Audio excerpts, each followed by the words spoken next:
Welcome back to my Wild House Revamped review series, where you watch me summarize and give my opinions on every 10 chapters or so.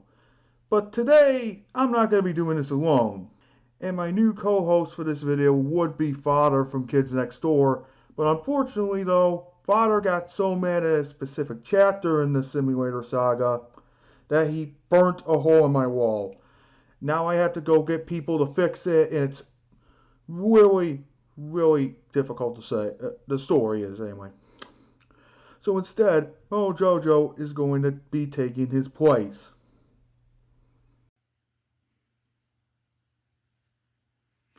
Do I have to really do this? Well, if you don't do it, I'll have him do the video with me. I'm not reading that slop. Okay, Mojo. Okay then, Mojo. I guess you'll be the one doing the co-hosting. Ugh. Fine. Just make this quick. Okay, let's start. Which chapter will I read? You're reading every other chapter, so if you don't recognize something, I'll come in and assist you. Okay, now let's summarize the next 10 chapters of Loud House Revamped. Actually, it is 14 chapters. What? It's 14? Are you kidding me, man?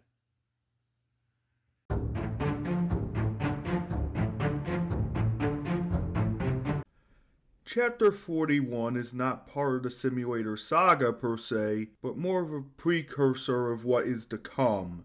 It introduces us to the simulator, which reminds me of Dragon Ball's hyperbolic time chamber, but is way more convoluted. You will see what I mean later. This also makes the issues I have with Wild House Revamped a lot more annoying, as you will see in this saga. Without further ado, let's get into the chapter.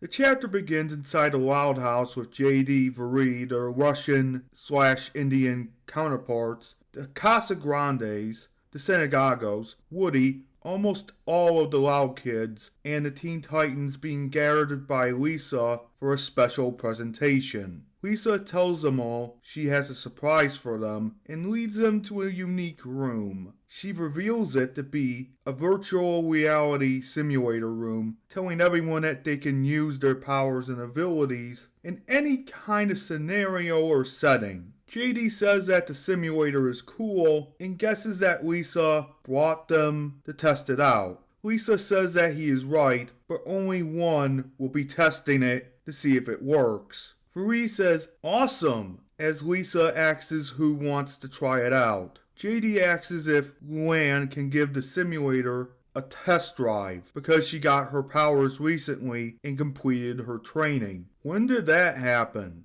I mean, really, can we see that, please? No? Okay.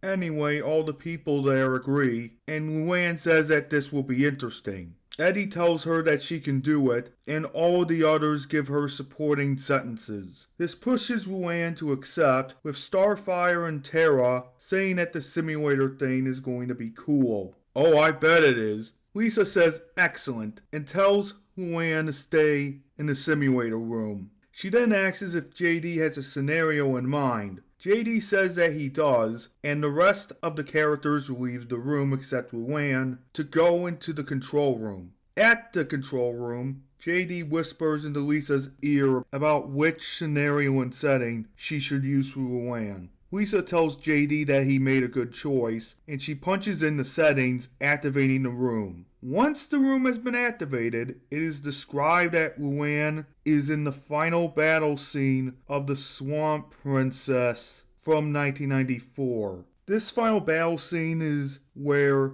Prince Derek fights the evil sorcerer Rothbard or whatever. Luann says it is cool to be in The Swamp Princess because it is one of her favorite movies, adding that it feels so realistic. Back in the control room, Lisa tells JD once again that the choice was excellent, adding that she likes The Swamp Princess too. JD says that he's glad and admits that he wanted to test the simulator out with said movie. Okay.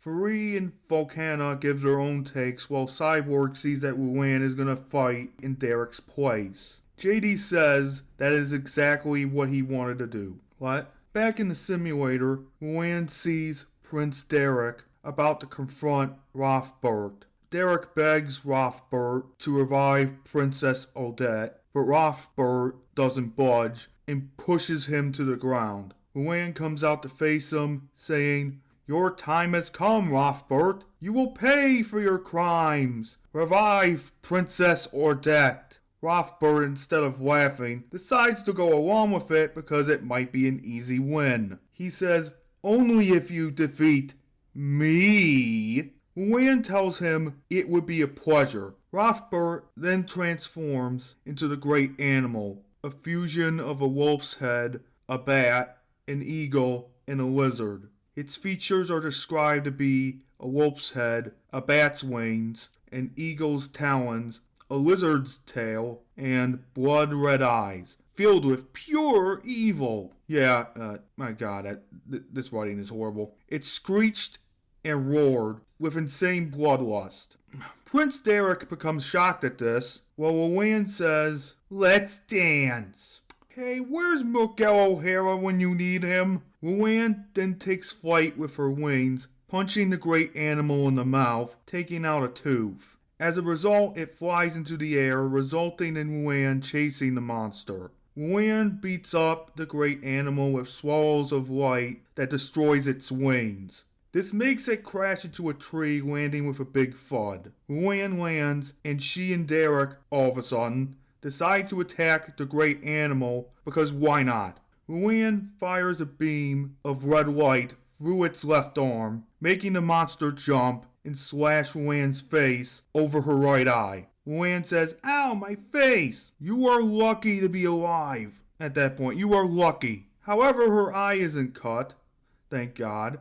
In the control room, JD, Vuri, and Robin react to Luan being hurt. Beast Boy and Lisa talk about the simulator, and Lori tells everyone to wait for Luan to finish. That's not a good point at all. Just stop the simulation right then and there, in my opinion. Back in the simulator, Luan says this, "No more Mrs. Nice Girl," and decides to grab the great animal, taking it over the lake. Luan then shoots a beam of light through its dark heart, making it fall, hitting the lake, exploding. Luan goes back and sees Derek and Odette, who is now revived. The simulation ends and Luan comes into the control room with everyone else cheering her. JD, Eddie, and Lisa say that she performed well, and Luan makes another stupid pun with everyone laughing. JD says that he gets it, but Free sees Luan's cut and says that she is lucky that it missed her eye. Free uses her water powers to heal it, making the cut disappear. JD tells Lisa her simulator is a success, with Lisa thanking everyone for testing it, even though Luan was the one that tested it. Luan says it was her pleasure, and JD ends the chapter by saying that he has a feeling they'll use the simulator more often. Oh my god. What did I think of this chapter? This chapter definitely shows what the Simulator Saga is going to be about, and inserts the Swan Princess from 1994 for no reason. This was to just show off Luan's powers, which were already shown off in Chapter 40, which was not necessary. The reactions out of everyone are very out of character, and they would at least stop the simulator to see if Luan is okay. But no, JD decides to make Luan go through it because of not wanting to stop the action. This is not a good chapter, but it is not a bad chapter either. I think Luan's training should have been included so the reader isn't blindsided within one line. Also, did it have to be Swan Princess? No, it could have been something more original and more adventurous. Like have Luan go on a journey and then build relationships with the characters so the team up with Derek doesn't come out of nowhere. The chapter would be better as a result, but unfortunately that did not happen, and we got this instead. At least JD Knudson is not hating on any of the characters in this chapter. Oh, you'll see what I mean, dear viewers. You will see what I mean.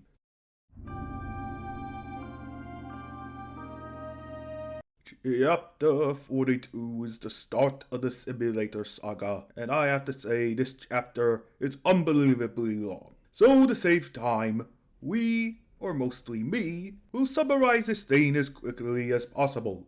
This chapter is the first of many Naruto chapters, and is very repetitive and annoying. JD starts his own adventure by choosing this dimension for a special exercise. Throughout the chapter, we see that JD has a massive hatred for a guy named Sasuke. He seems to be the main rival for this Naruto guy, and JD interrupts the flow of continuity to tell nearly everyone in the Naruto dimension about their backstories. Okay, that is suspicious. Yeah, that is suspicious, and everyone should be. Like, I think JD at this point would be questioned or killed. Anyway, JD destroys any story in Naruto by simply inserting his fantasy about Sakura and Naruto being a couple. Anyway, JD destroys any story in Naruto by simply inserting his fantasy about Sakura and Naruto being a couple. Oh, really? So, let's get this straight. JD interrupts events happening in this dimension, in the ninja dimension, and no one tries to stop him. Yeah, basically. That is a stupid. So JD calls Naruto his little brother almost immediately after getting to know him. Okay, that is disturbing on so many levels for a hero to do. I think that most villains wouldn't do it, but I don't know. And also, isn't this that chapter where something starts? Oh, yeah. But I'm not going to get into that while you're here.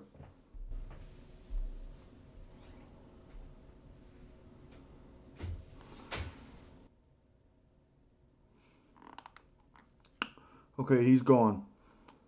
Also, a harem starts with Lady Tsunade or whatever, who gets de-aged, and my god, that's creepy. In JD's notes, he says that he's a big Naruto fan and hates Sasuke with a burning passion.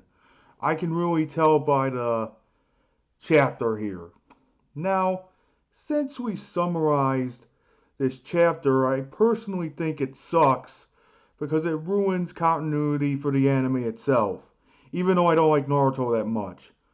Mojo hates it because it is cliched, so I also hate it because of its boring nature. And so I'm going to be doing the next chapter of this without Mojo. Enjoy this skit of JD being questioned by the Hidden Leaf.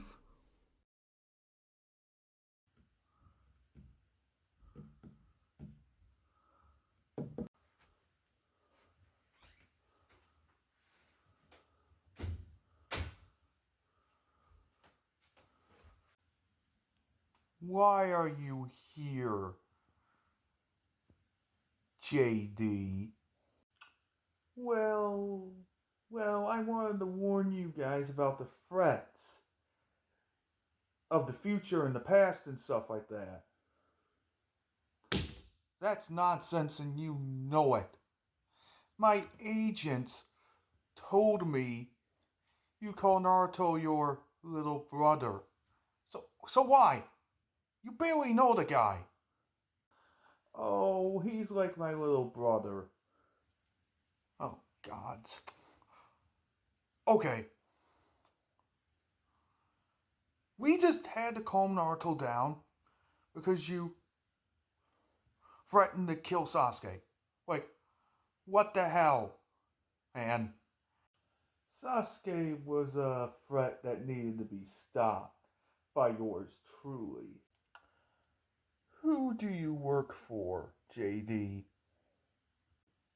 I don't work for your enemies, and neither do I work for you. I just wanted to help you. Okay, now Let's talk business. Guards, guards, dispose of this man.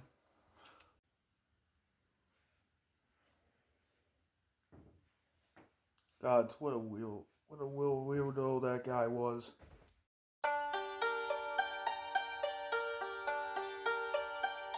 This chapter revolves around the Cartoon Network show of Mighty Magiswords, as you can see by the title. Also, Lana is in this chapter too. Hooray! Honestly, I haven't watched this show that much, but I remember which characters are who and what their names are. Why this show though? Maybe K&D would be a better choice for Lana since she's the mechanic of the family? But that chapter is for later, so we are stuck with this placement instead. Let's begin the chapter. It begins with Lana in the simulator while JD, Viri, Lola, and Lisa are in the control room. The simulator activates, and Lana finds herself in the main setting of Mighty Magiswords. Lana says it is a cool place while walking through a bazaar or marketplace. She then sees a long red-haired man with a hat and a mustache robbing stands with weird-looking swords. This causes her to say, "That is cool, but he is causing a lot of problems." So you're agreeing that he looks cool, but he is causing problems. I'm gonna give her a little leeway for that one. As a result of her seeing what is going down, Lana spreads her wings going towards him and straight up assaults the guy, knocking out the sword in his hand. She grabs it, seeing it is an acorn-themed sword, and saying that it looks cool. The mysterious man says that it is his Magisword, making Lana confused, and saying if that is what the sword is. The mysterious man asks as if she has heard of him, and Lana says no because she's new here. This leads to Lana having a flashback of watching Mighty Magiswords with JD. She compliments the main protagonist, Patrikios, is that the name? And Revamped for kicking butt with the Magiswords with JD agreeing. The flashback then ends, returning to the present. Okay, before we move on, the show is obviously canon in Wild House Revamped, which makes sense because it's a fan fiction. Also another Cartoon Network show and a Nickelodeon fan fiction. I've seen this work before, but I think he's a little confused. Cartoon Network does not equal Nickelodeon. It just doesn't. You could combine them as long as the story makes sense and the characters are intact. Back to the chapter. Lana now realizes in her head that she is in the world of Mighty Magiswords and relishes at the fact that she can now fight like the two main characters. Lana then says out loud to the mysterious man that she knows who he is. She then blurts out that his name is Patrikios is imposter. Patrikios, instead of asking how she knows, confirms Lana's statement and brings out a hand puppet of Vombre on his left hand, introducing it as his sister, Handbray. Lana points out that his sister is a hand puppet, with the hand puppet saying that she's mean. She insults Patrikios' intelligence, with Patrikios saying that she's mean. Repetitive is repetitive. Lana tells Patrikios that she's gonna fight, and Patrikios says we'll see. They both draw their Magiswords, specifically the Acorn Magisword, called the Acorn Arsenal Magisword, and a new one called the Celery Magisword. Lana wins the fight by firing a bunch of acorns at Patrikios, hurting him badly on the head. However, the Celery Magisword flies from the doppelganger's hands and is grabbed by Lana. She says, "Chew on this," and fires celery sticks at Patrikios, making the doppelganger take some damage. This results in Patrikios getting up with an angry expression on his face and summoning a bacon Magisword. He fires bacon strips at Lana, who miraculously dodges them all and fires ice lightning from her hand at Patrikios' hand. Lana also flies in using her wings and kicks the bacon Magisword out of Patrikios' hand. Lana grabs it and tells Patrikios that he doesn't deserve to use Magiswords. She asks where he got the Magiswords, and Patrikios says that he stole them from a house of swords in another part of the world. Lana tells him that he's a fiend, with Patrikios telling her that he is just evil and self-loathing. Wow, that's pathetic. She adds that he is pathetic and shakes Nohias down like a soda can, revealing more Magiswords. Oh, that one wary boy scene. You know the one. Lana takes them away and says that she always wanted a Magisword collection. I suppose those Magiswords belong to other people, right? They may want them back, and it might be better to return them? What am I kidding? It's not gonna happen. Anyway, Lana freezes Nohias in a block of ice, giving him to the local police, who take him away. Someone in a southern accent thanks Lana for saving the bazaar. Lana presumably turns around to see a guy named Buford, and Lana immediately says that he must be Buford. Buford responds with a variation of indeed, and Lana introduces herself. Buford tells her that it is a pleasure to meet her, and thanks her once again for saving the bazaar. He gives her a bag of gems, the currency in Mighty Magiswords universe. Lana thanks him and asks about where Patrikios and Vombre are at. Buford explains that their landlord kicked them out, closing down the shop too, resulting in them moving back in with their parents. Okay, that's relatable.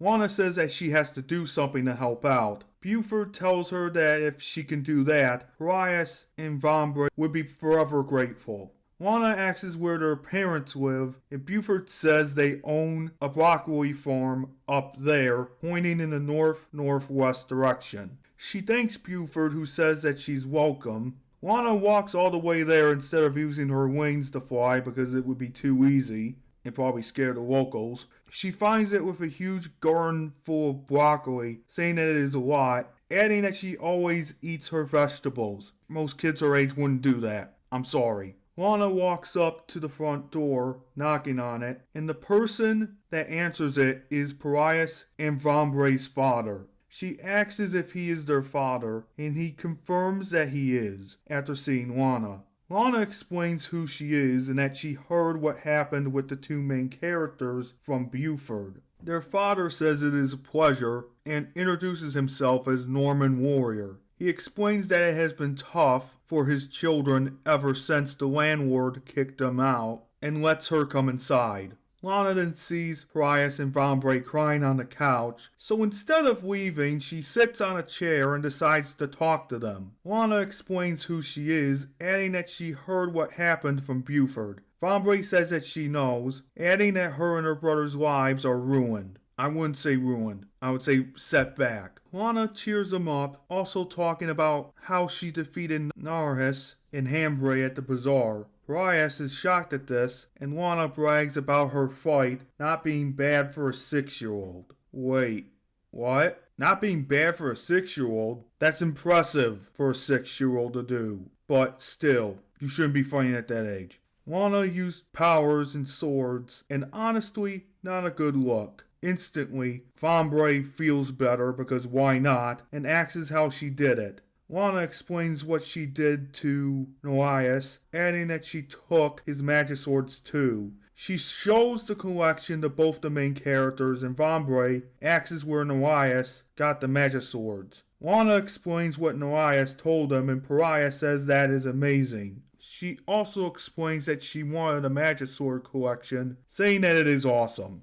Just then, Patrikios and Vombre's dragon friend, Grep, comes in to make sure his friends are okay. Vombre says that they sure are, and Lana says that he must be Grep, explain who she is. The dragon says it is a pleasure to meet her, and Lana says the same. Lana asks Vombre how it all started, and a thief named Phil stole their money, which was for the rent that day. Patrikios says that he ruined their lives and gets enraged, saying he will rip the thief to shreds. Vombre tells him to calm down, and Lana asks if any of their Magiswords were taken. Vombre says, "No, thankfully, but we lost our business." Lana says that's terrible, and guesses that Phil wanted revenge. Vombre tells her that she has a feeling that is the case. Then comes in the mother, who has a Minnesota accent. She says that she notices that her children are feeling better, and Vombre says that she is, thanks to Lana. Lana introduces herself to the mother, and the mother introduces herself as Kambwamika Warrior.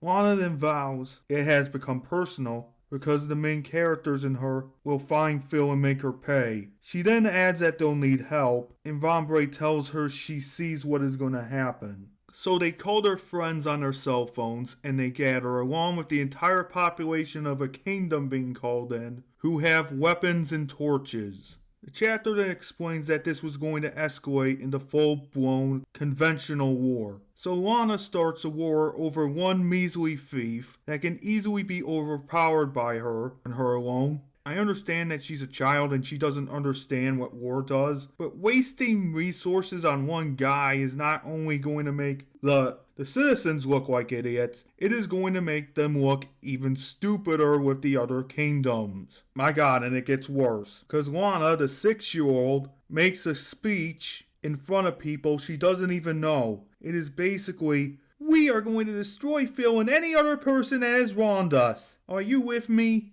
Everyone should not be taking her seriously, or at least have Harambe do the speech. At least at that point I can understand. But no, everyone cheers as Lana says we attack at dawn. As dawn breaks the next day, Lana and everyone in the kingdom march into battle, seeing Phil and the other villains on the next hill. Okay, I was wrong. It isn't just gonna be Phil, but the other villains as well. Phil and Lana simultaneously say charge and the war begins. It is basically a tug of war going back and forth until the villains seem to be winning. But the cavalry shows up and wins the war, bringing it to a close. The princess scatters the villains and exiles them for their crimes to the Outlands. The villains of course swear revenge, but the princess tells them to leave. They do so and everyone else cheers wildly for the three heroes. After what I suppose is a celebration off screen, Lana gets ready to leave. Patrikios asks as if she's sure she can't stay, but Lana says that she has to go home. Harambe says that she'll miss Lana, and Lana gets sucked into a dimensional dimensional wormhole, ending the exercise. Lana gets a special bracelet on her right arm to summon any Magisword from her collection, and has books on dark magic in a bag. JD and Viri say that she did well and Lana thanks them, ending the chapter. Not before giving the dark magic books to Raven and Lucy. In JD's notes, he adds that he wanted to do a chapter on Mighty Magiswords to add excitement. Unfortunately for him, this chapter sucks. I mean really. Having Lana go from straight up assault to leading an army of people she barely even knows. That is just stupid.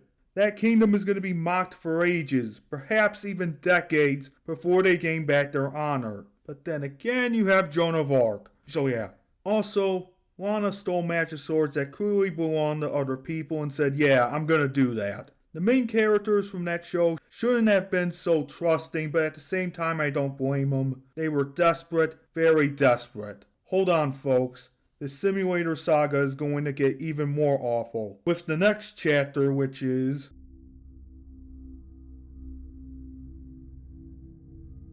Chapter 44, or the Simulator Saga Part 3, The Gem of Water, is obviously based on Steven Universe, in a very specific episode called Ocean Gem. The plot of this episode is that Lapis Lazuli steals all the Earth's water to build a tower to Homeworld, the homeworld of the gems. But in this version, JD manages to screw this episode up very badly. How bad?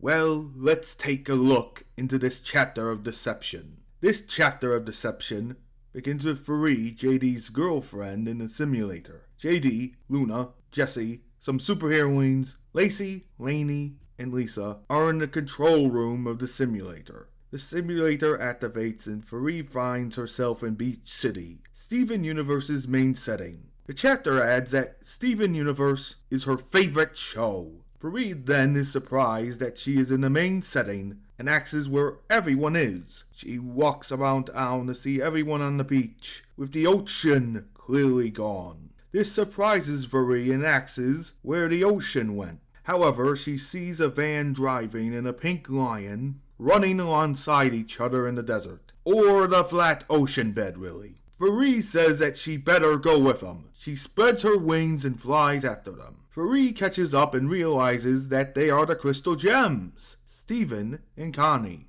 Wait, what? How does she know them? She clearly isn't a friend that they know for sure. Oh my god. Yeah, that comes out of nowhere, but the explanation later for how she knows them, is really, really dumb. Varee and the crystal gems catch up with each other, and Varee sees two people she does not recognize. So she axes. Garnet introduces them as Steven Universe, Rose Quartz's son, and Connie, Steven's friend. Varee is surprised that she missed out on a lot and asks where the ocean is. Garnet tells her this is the work of Lapis Lazuli. Varee gasps and is shocked that Lapis is alive. Garnet says yes and adds that Varee and her must have been very close. Varee confirms it and adds that Lapis and her are like sisters, also saying that she's glad Lapis is alright. But from this episode, no, she is not alright. Pearl explains that Lapis's gem is cracked and that they are on a mission to get the ocean back. Varee says that she'll do everything to help her, and Garnet says that the crystal gems would appreciate it. Varee flies to Steven and asks if he is Rose Quartz's son. Steven confirms that he is, and Varee introduces herself as a former Crystal Gems member before she left. Steven says that meeting her is a pleasure, and explains who he is. Varee then tells Steven that he inherited his mother's powers, already becoming so strong. He thanks Varee for the compliment, and asks if she is from the Gem homeworld. Varee then clarifies that she was born on Earth, and tells her origin story, including joining the Crystal Gems before Steven was even born. Steven says that's amazing, with Connie saying that she didn't know that Varee was a Crystal Gem. Varee then says again that Lapis is like a sister to her and explains that they met when she was a little girl. A flashback to Varee's past is then narrated by Varee, who talks about her parents getting murdered by evil mermaids, managing to survive by winding up on a random beach, meeting Lapis. They went on adventures with their bond becoming stronger and stronger. Fortunately or unfortunately, Lapis had to go back to the Gem homeworld. Lapis says to a young Varee that she will treasure the adventures very close to her heart. The young Varee says the same to Lapis, and that she will never forget her, with Lapis saying the same. Varee then narrates that she made a special promise to always remember Lapis Lazuli. The flashback then ends with her saying that after Lapis supposedly went back home, she never saw her again, with Varee adding that it has been 11 years since she saw her last. Connie says that she had no idea that Varee and Lapis were that close. Varee then says that Lapis saved her from her pain, and now it is time to return the favor. Before we move on to the rest of the chapter, we learn that Varee has connections with Lapis because of pure luck. Her backstory is sad, but it doesn't match up with canon because Lapis was stuck in a mirror for God knows how long. Thus, the Lapis part is invalid. Also, you are telling me that Varee somehow jumped dimensions to Steven Universe's dimension and back to the Loud House dimension. She doesn't have dimension jumping powers to my knowledge, so this is fucking awful. Genuinely the most awful fucking thing I have read so far, or we have narrated so far. Back to this deceptive chapter. Steven tells Varee she can do it, and Varee guesses that Lapis is using the Earth's water to make a tower to the Gem homeworld, pointing out that all that water is not enough. Steven points out she is right, and Varee asks how he found Lapis. He says that he found her cracked gem on a mirror and pulled it out. She then says that is weird. Wait, Lapis being in a mirror is a plot point. So not only is JD missing the point, he is just rewriting reality at this point. 20 minutes later, the Crystal Gems, Steven, Connie, and Varee arrive at the Tower of Water in the middle of the dried salt bed and walk up to it. Varee and Connie are surprised at this, and the latter says it is like an aquarium. The former then says that she can feel Lapis's presence. Then Lapis senses them and tells them to leave. Garnet says what I just said, and Steven calls out to Lapis, saying that it's him.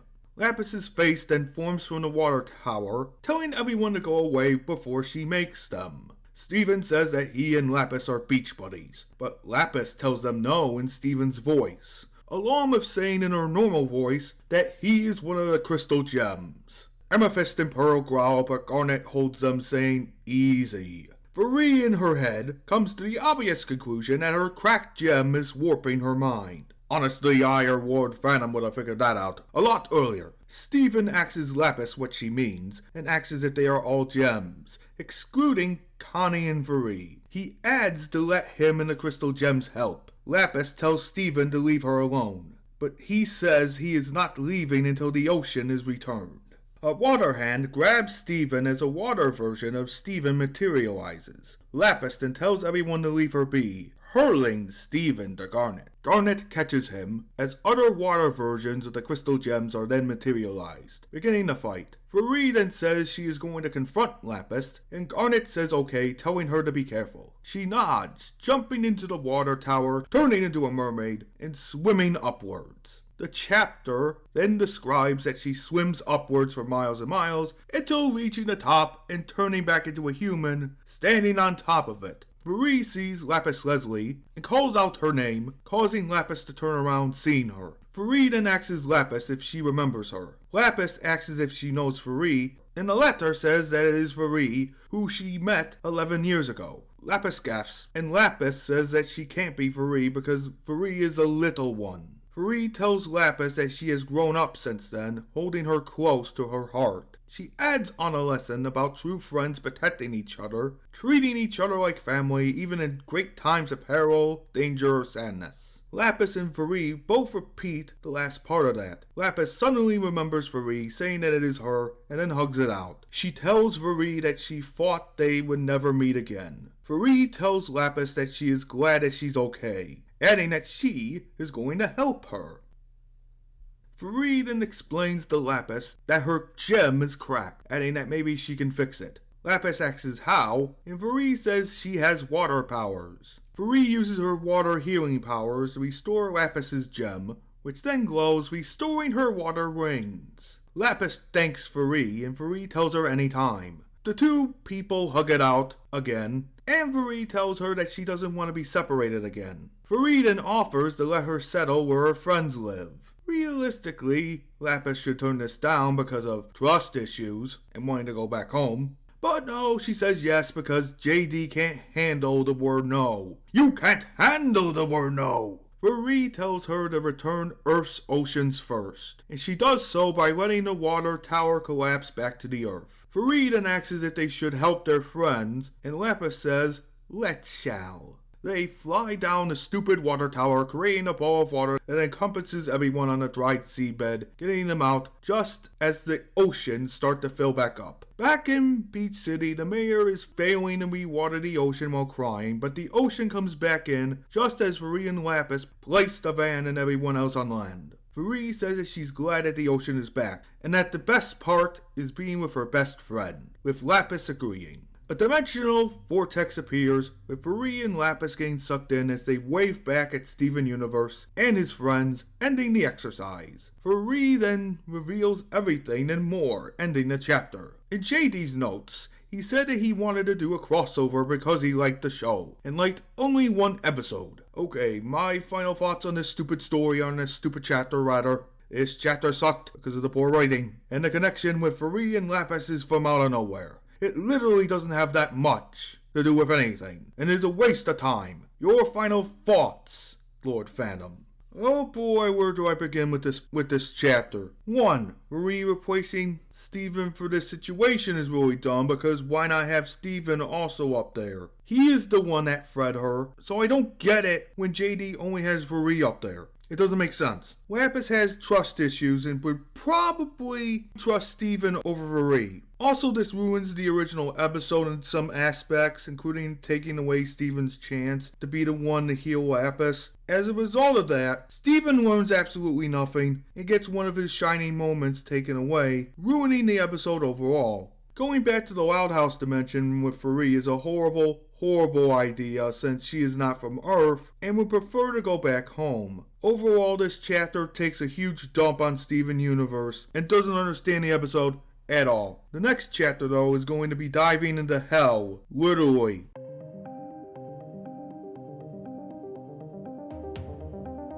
Oh, okay, we made it to the chapter where JD and friends go into hell.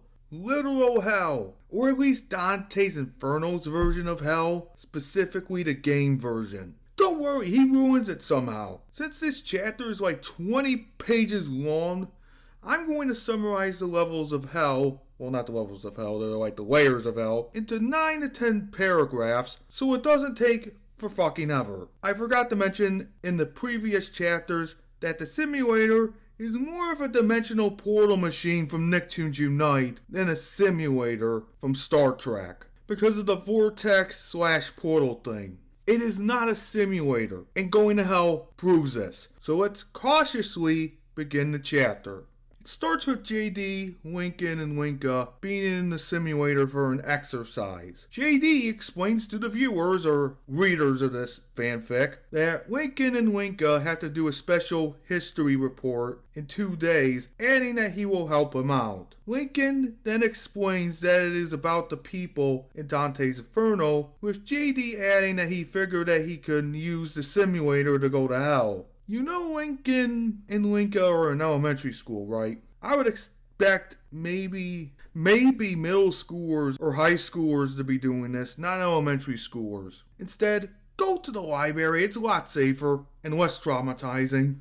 Anyway, Viri and the younger Wild siblings are in the control room, and the exercise is activated, causing the 3 heroes to go straight into hell.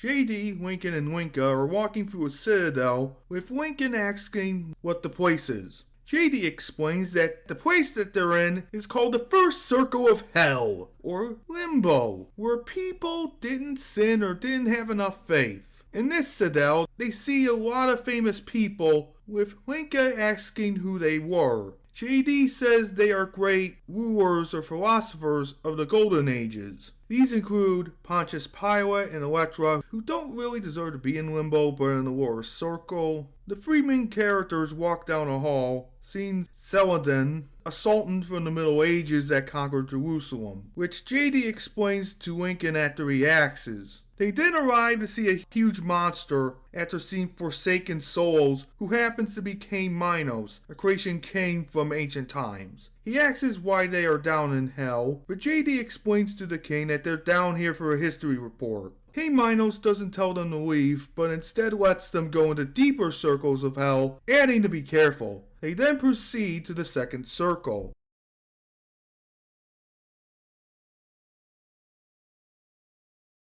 As the 3 main characters descend into the second circle, stormy clouds rage on and rain, with strong winds blowing around. Lincoln asks what this place is, and JD explains that the circle they're in is the Circle of Lost, and stops himself before telling the rest, because Lincoln and Linka are children.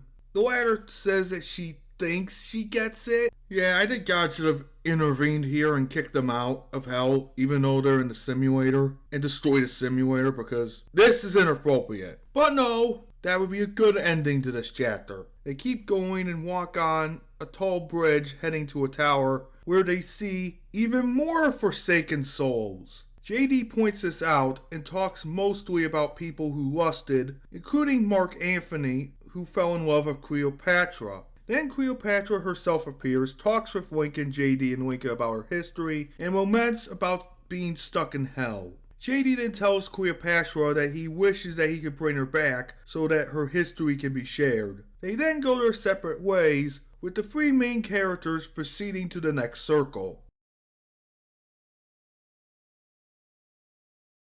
The 3 main characters walk through a revolting landscape, with JD saying it reeks, and Lincoln adds no kidding. Linka then adds that she feels like she's walking through her own intestines. JD says that this is the 3rd circle of hell, which is gluttony, and excess in eating. The 3 main characters run into Cerberus, the 3-headed dog that guards the underworld in Greek myth. Lincoln is horrified at this, asking what the dog is. JD explains what the dog is, and JD, Lincoln, and Linka see the thing eat numerous souls. Lincoln, of course, says that he's going to be sick, or he thinks he's going to be sick, but JD tells them that they have to be strong, adding that the true circle of gluttony is inside Cerberus. Linka says that they have to head in, and JD uses the Force to open up the 3-headed dog, with the 3 main characters going inside. Inside is a very disgusting and gross place because it is inside a dog, with JD saying it is gross. Well, you should have left while you three had the chance. They come across Sayako, a citizen from Florence whose sin was gluttony, and now he's skin and bones.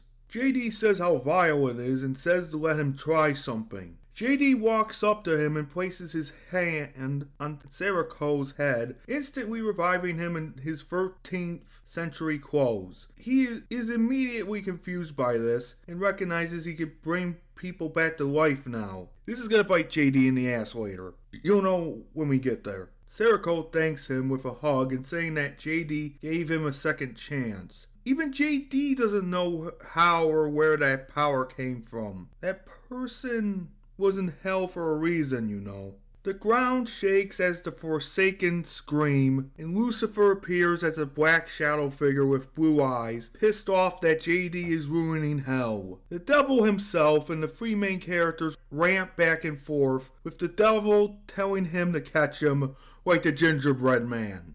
Lucifer then vanishes, and the three main characters along with Sayako press on to the fourth ring.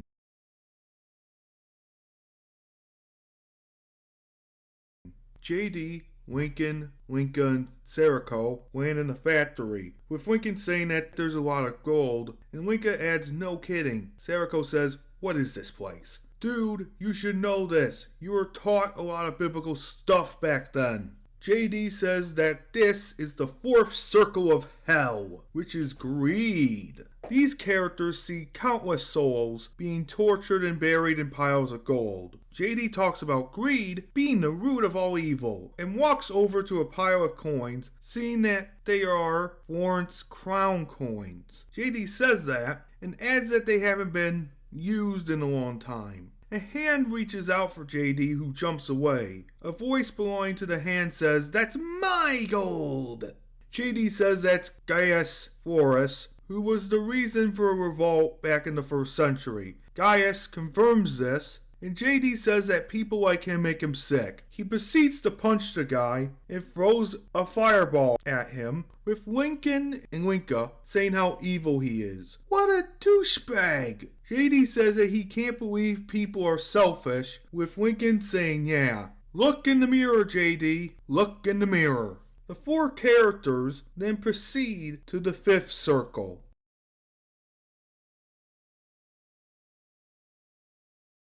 The four characters are in some sort of dark swamp, and Lincoln says that the place is bad. JD explains that this is the circle of anger, with it reserved for the wrathful and sullen. Lincoln and Sayako say that they can feel the rage flowing. JD cheers the both of them up and says to be strong. They find some people but walk past them. When the four main characters get to the river Styx, JD forms a force field bubble, letting them float across. However, they see another face, which is Filippo Arrigoni, an angry 13th century politician opposing the return of Dante and exiling him. He dares JD to fight him, but JD decides to be smart for once and ignores him. The four characters then proceed to the 6th circle.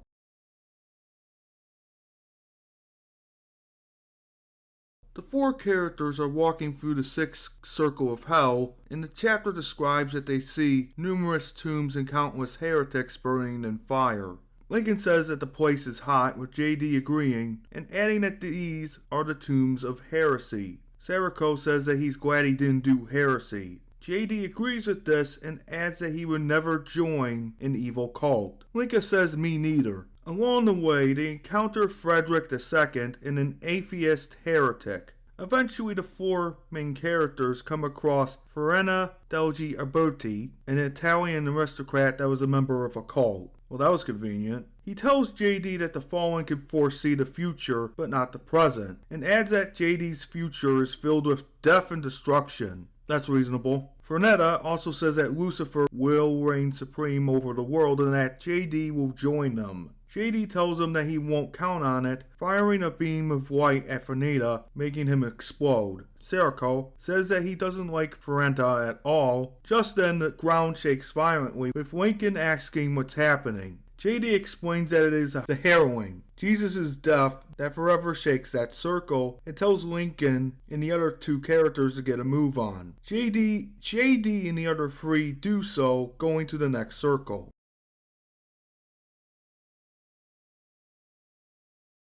Four main characters arrive in the 7th circle, and Lincoln says that the river looks fierce. JD explains that they are in the 7th circle, violence, which is separated into 3 parts. The first part, which they're currently in, is those who have committed violence against others, boiling in the blood they have shed just as murderers. Lincoln says that's scary, while Seiko says it is incredible. JD forms a force field bubble around the 4 of them and crosses the Pilevikavan River. As they do so, they see a lot of infamous people just as Vlad III of Wallachia, or the inspiration of Dracula. The 4 main characters then arrive at a weird forest, walking through it. Linka asks what the forest is, and JD explains this is the second part, where people that committed violence against themselves, aka suicide. Okay, suicide, go to. He adds that this part is called the Wood of Suicides, and then Lincoln accidentally breaks a twig. A voice is then heard saying this: "Why do you break me? Have you no pity?" Well, apparently JD has no pity, since he's taking children to hell. Zico recognizes this voice as Belle Ebeti, Dante's mother, and Bella confirms this, saying she is among the Forsaken. Lincoln asks who Bella is, and JD says what I have said before, adding that when a soul takes its life, Manos judges it to that circle. JD also says that these souls have no body, only pain, and says to Bella that he thought she died from a disease. Bella explains that she didn't and couldn't take her son's cruelty, so she took her own life. But before she can finish, she realizes that the 4 of them have the power to defeat Lucifer, the devil. JD says he knows and wants to destroy Lucifer. Bella tells him he has a pure heart, so JD restores her to life. Bella asks how it is possible, but JD says he doesn't know. She thanks him by hugging, and they move on to the final part, which is the abominable sands, where the fallen committed violence against God. The short version is that JD explains that to Lincoln, and after a small earthquake, the Crusaders arise from the sands. You know what? That actually makes a lot of sense. JD explains to Bella why they're in hell, and one Crusader named Francisco burst out of the sand, walking forward saying that the Crusades were a lie. JD says he knows, and Francisco immediately blames JD for it without any prodding. You know that's how bad he is. If a Crusader starts blaming JD for something, you know that it's bad. They get into a little boss fight, and JD is given a sword to kill Francisco by Michael of all people, the Archangel, powering him up. JD does so, powering down, getting tired, and says that he doesn't know what happened, and his friends of course praise him, and they press onward to the next circle.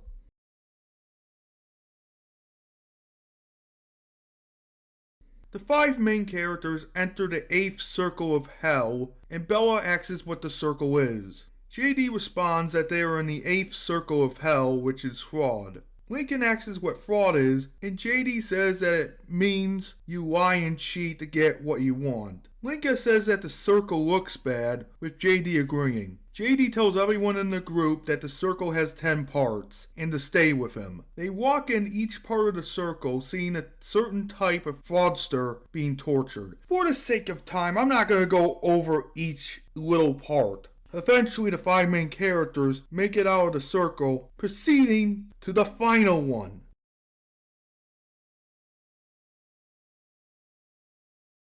The 5 main characters are now in the final circle of hell.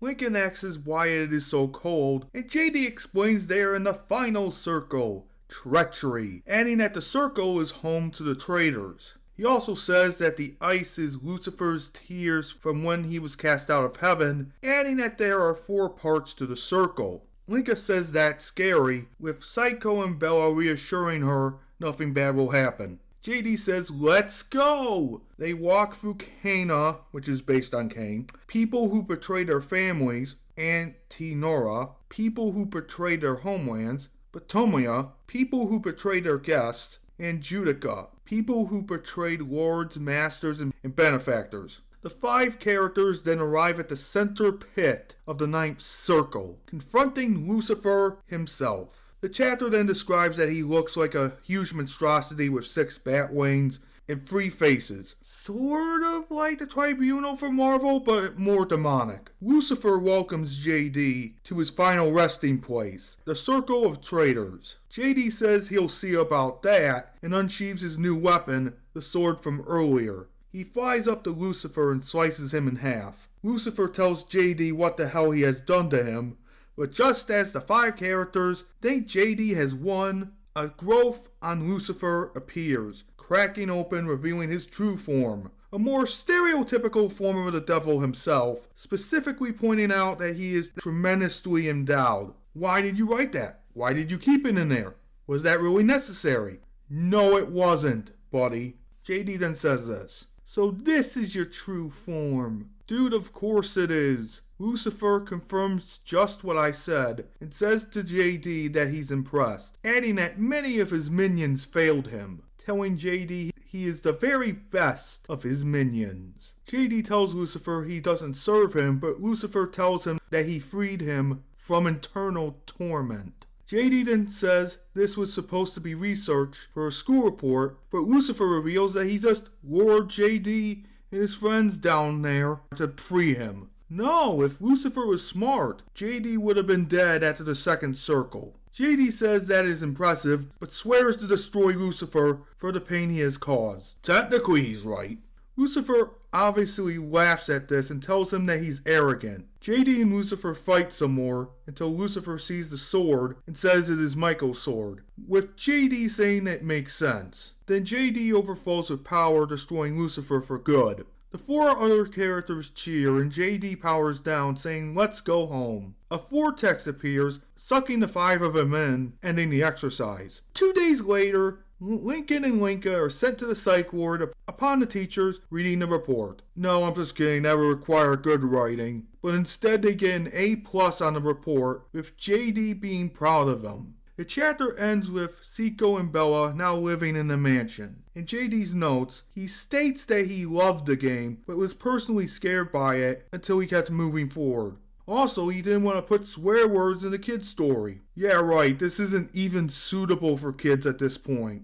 My final thoughts? This chapter shouldn't have happened at all to begin with. The circles of hell keep getting worse and worse because it is hell after all. No normal kid would want to go to hell, but even if they did, JD should have said it was too dangerous because it's hell. And also God would have intervened and kicked them out. These are elementary schoolers being traumatized by their own Gary Stu friend that wants to go to hell for research for a history report. Go to the library, it is that simple. No need to go to hell whatsoever. In fact, I suspect that JD waltzed in there just to show off and get Lucifer's job for himself. This is just JD's power fantasy at this point, and I will not say otherwise. Unfortunately, this is not the last chapter for the video, so let's move on to the K&D chapter.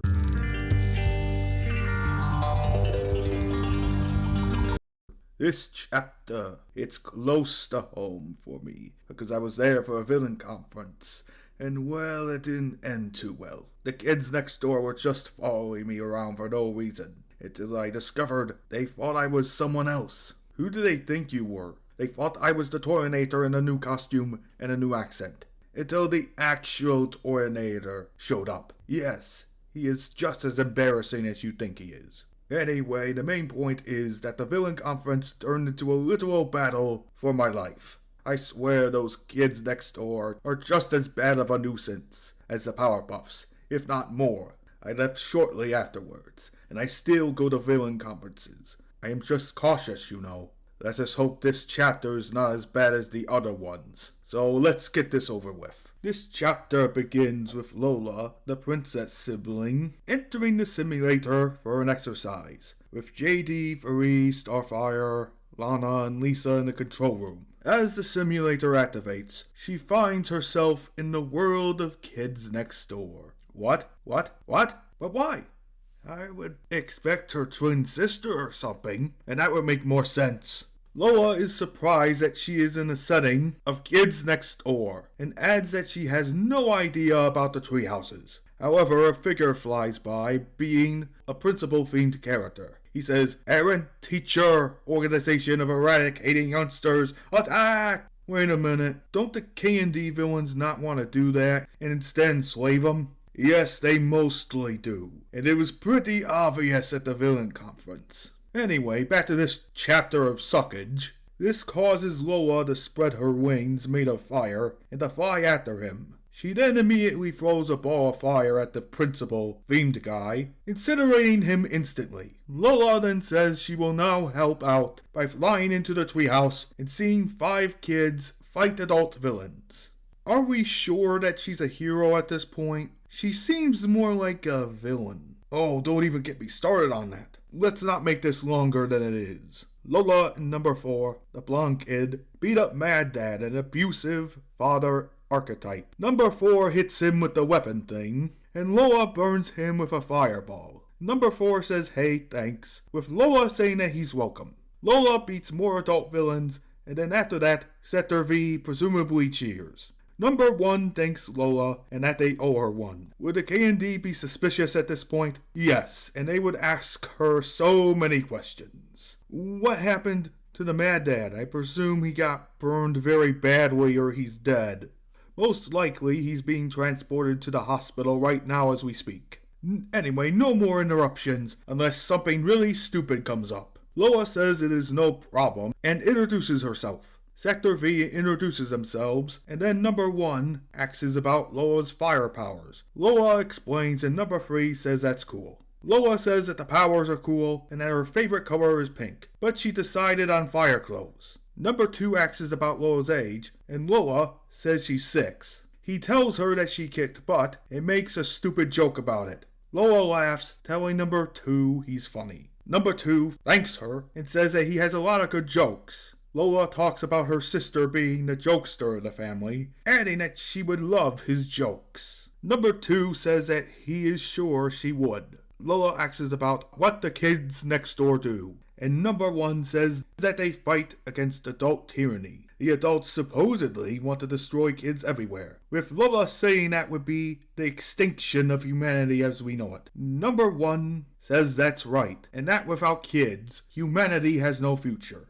That second part with the adults wanting to destroy the kids, that's completely wrong. Most of the villains want to enslave kids, not destroy them. Why do you think they're still around, JD? JD is an idiot. Can't do basic research about a dimension, even that one. Lola asks who is the leader of the adults, and number 1 tells her to follow him. Sector V and Lola end up in the archive room with number 1 pulling a file of their most dangerous enemy, Father. They say how evil he is, and they convince Lola to destroy him because of his plan for destruction. Number 1 says he has a good feeling about it, with Lola saying that she has a feeling too. Now this chapter is very long, so we are going to quickly go over most of the villains they fight.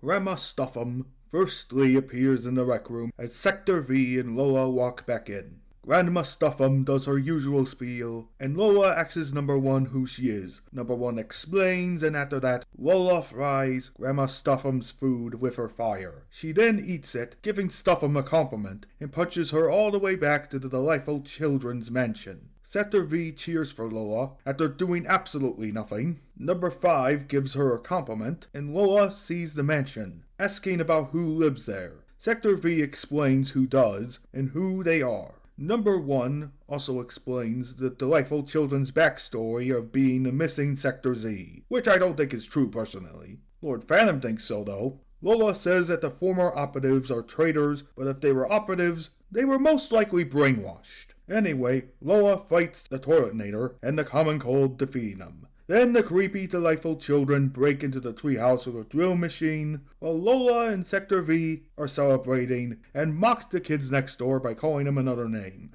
Lola asks if they are the delightful children, and they confirm that they are. They then ask her who she is, and Loa introduces herself to the delightful children as the girl that destroyed her allies. Loa says that's right, and now it's their turn. Loa fires a stream of fire at the dome on the drill machine, breaking it. The delightful children get hit by this and transform into the missing Sector Z. I mean, really, that's the stupidest plot point in this chapter yet. Sector Z thanks them, and numbers 3, 4, and 5 are shocked by this. It is then explained by one of the members of Sector Z that Father kidnapped them and delightfulized them. Loa then says that Father will pay for what he has done. Number 1 asks how the delightfulization was broken, and Loa then explains that fire is a cleansing and renewing force, as well as a destructive and dangerous force. 2 members of Sector Z thank Loa, and Loa asks how long they were delightfulized. One of the other members said it was 18 months. Loa then says it is now personal, but Sticky Beard arrives and causes chaos. He is then shortly defeated and changed into a good guy because why not?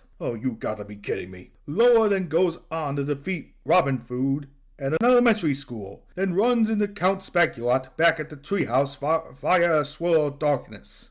Wait a minute, that guy owes me money. May I ask why Count Speculot owes you money? He owes me money for that Transylvanian business dinner. Oh, that's it? I thought it was for defeating the Powerpuffs or something. Are you crazy? The last thing I need is the Powerpuffs beating me up at night when I am sleeping because the vampire spanked them. Anyway, Count Speculot comes to the treehouse to punish Loa, but unfortunately for him, Loa turns into a miniature sun because that's how suns work. Then Count Speculot dies by turning into a pile of ashes, and thus I now can't get my money back. Loa then throws the ashes in the trash and says that her sisters, Lucy, would hate her for it. Good! That's exactly what you need, you brat! Another team of villains called the Proper Patrol come in, but Loa quickly takes care of them, not being exhausted at all. Number 1 asks Loa about her not being exhausted, but Loa reveals that she has cosmic pyrokinesis and her power can never run out. Number 3 says that's neat, and Loa says it is about time to confront Father. At the mention, Father is relaxing when an explosion blasts through the ceiling of the living room, revealing sectors V and Z, along with Loa who barge in. Father and Number 1 have the usual banter, and then Father sees that Sector Z has been restored, making him angry. He then releases a huge aura of fire, with him roaring that the kids broke the delightfulization. Is this where Father stopped reading? No, it was a lot earlier, like when the delightful children were first bred. That's a little understandable, since you know, those are his children technically. Anyway, one of the members of Sector Z says that they are free, and Loa decides to start the battle determining humanity's existence with Father. They battle back and forth, getting angrier and angrier, until he destroys the whole mansion. The quake causes a large amount of damage, but Sector Z gets the survivors to safety, and Sector V was being protected in a force field covering most of the neighborhood. Outside of the simulator, everyone was cheering like this was a WWE event. The fight keeps going, destroying the neighborhood and on fire. Father and Loa are standing in the rubble, with the former extinguished, and the latter not tired. She should be tired, period, even with infinite stamina. The logic is not logicking. In the control room, JD, Volcana, and Varee talk about how awesome Loa is, and the chapter goes back to the simulator. Loa walks towards Father, who is shaking in terror and fear, and mocks him. Father tries to fight back, but is instantly destroyed by Loa. Unfortunately for her, just as everyone is cheering, the teen ninjas come out and attack. Loa asks who they are, and Kree reveals herself and her friends as the teen ninjas, and that they will have their revenge for Loa killing Father. Loa says that he deserved it, and another fight begins, but Loa easily overpowers the teens with the help of Maurice, whoever that is. After the battle, Loa is on the moon base for a special awards ceremony. Number 362 presents Loa with a very fancy medal, lacing it on her neck. Everyone cheers, and number 362 says this is the first time ever that someone in the kids next door has this medal. Loa says that she is honored and happy to help out. Number 362 tells her that they will be forever grateful for being saved from near extinction. Loa wishes that the K&D could be a part of her dimension and has a feeling it will happen someday. Number 362 says she knows, as a dimensional wormhole appears, sucking Lola in. Lola and number 1 say to each other that their time together won't be forgotten. Everyone agrees and Lola waves goodbye, leaving. This ends the exercise as JD, Varese, Starfire, Volcana, Lana, and Lisa cheer wildly for her and are happy for Lola. Oh, I bet. Unfortunately for us, the K&D bases and treehouses are beamed to Royal Woods in the Loud House Revamped dimension. Thanks to Lisa, the K&D dimension has now been stripped of its defenses, causing anyone to roll in and take over, ending the chapter. We are not doing JD's notes this time because it is boring. Ha ha ha ha, what a moron. I think this chapter was very badly done, and the K&D villains were done horribly too. And as for the delightful children / Sector Z thing, that was ridiculous. And oh, the ending was laughable. How about you? Well. This chapter has a few things wrong with it. First, the K&D would be immediately suspicious of this new kid and ask some important questions like where is she from? Or why are you helping us? I could brush that aside because they're kids. Next, the villains get defeated too easily and are basically one-punch, two-punch fights. Fights with little tension. There is also the issue of the delightful children / Sector Z backstory because it got solved way too easily. Didn't the series prove that de-delightfulization doesn't work that well in Operation Zero? Really? Yeah, fire would just burn the delightful children to death and do nothing. Operation Zero? What are you talking about? Oh, the time that father and his brother teamed up to stop their grandfather. Oh, okay, go on. Anyway, this chapter sucks, and if father recommissioned grandfather in this chapter, it would probably be something like this.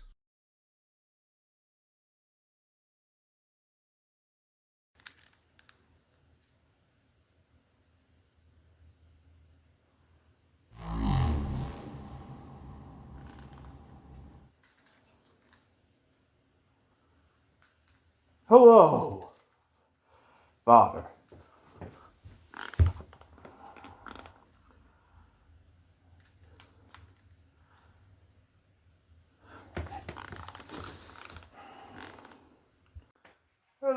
Hello!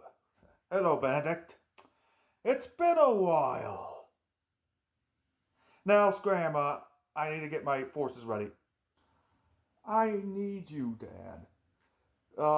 We currently have a situation of a 6-year-old decimating our forces.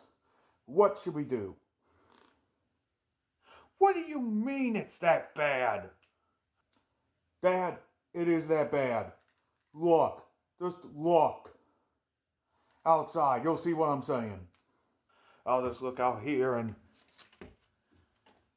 Holy shit! It's really that bad. No. Dad, what are you doing? I'm not getting involved. I'm going to Florida. Oh shit, it's really that bad, isn't it? Benedict, get Monty to clean that shit up.